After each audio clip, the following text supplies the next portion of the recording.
Le jeu est une ère de récréation dans l'idée d'une recréation de ses tensions, de ses frustrations, de ce qu'on n'a pas pu dire, de sa colère.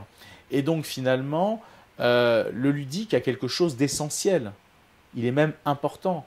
Les adultes en général se retrouvent la plupart du temps, toute la journée, à subir des contraintes, des frustrations, un manque de valorisation. Donc peut-être qu'on va trouver dans ces mondes-là ce que la société ne nous propose plus. Après, le risque, et bon, on va en parler sûrement après, c'est tout d'un coup de ne plus arriver à supporter la réalité, et je dirais même au-delà, d'accepter de perdre. Parce que dans ces mondes-là, on peut perdre, mais rarement.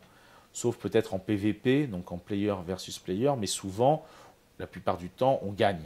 Hein. Et je crois que ce qui est très compliqué dans notre société, c'est d'accepter de perdre. Et mon travail, moi, par exemple, en tant que psychologue, c'est d'apprendre à perdre. Et c'est vrai que, personnellement, je préfère jouer à des jeux vidéo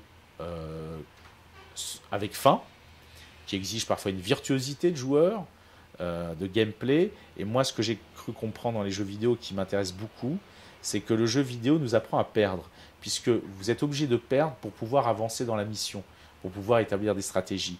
Et ça, c'est très nouveau, parce qu'au fond, l'idée de pouvoir perdre pour pouvoir gagner, c'est quelque chose de très rare.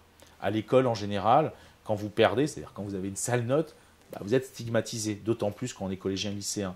Donc c'est vrai que cette idée qu'en fin de compte, on valorise le fait de perdre pour pouvoir avancer dans le jeu et pouvoir gagner, c'est quelque chose de très rare.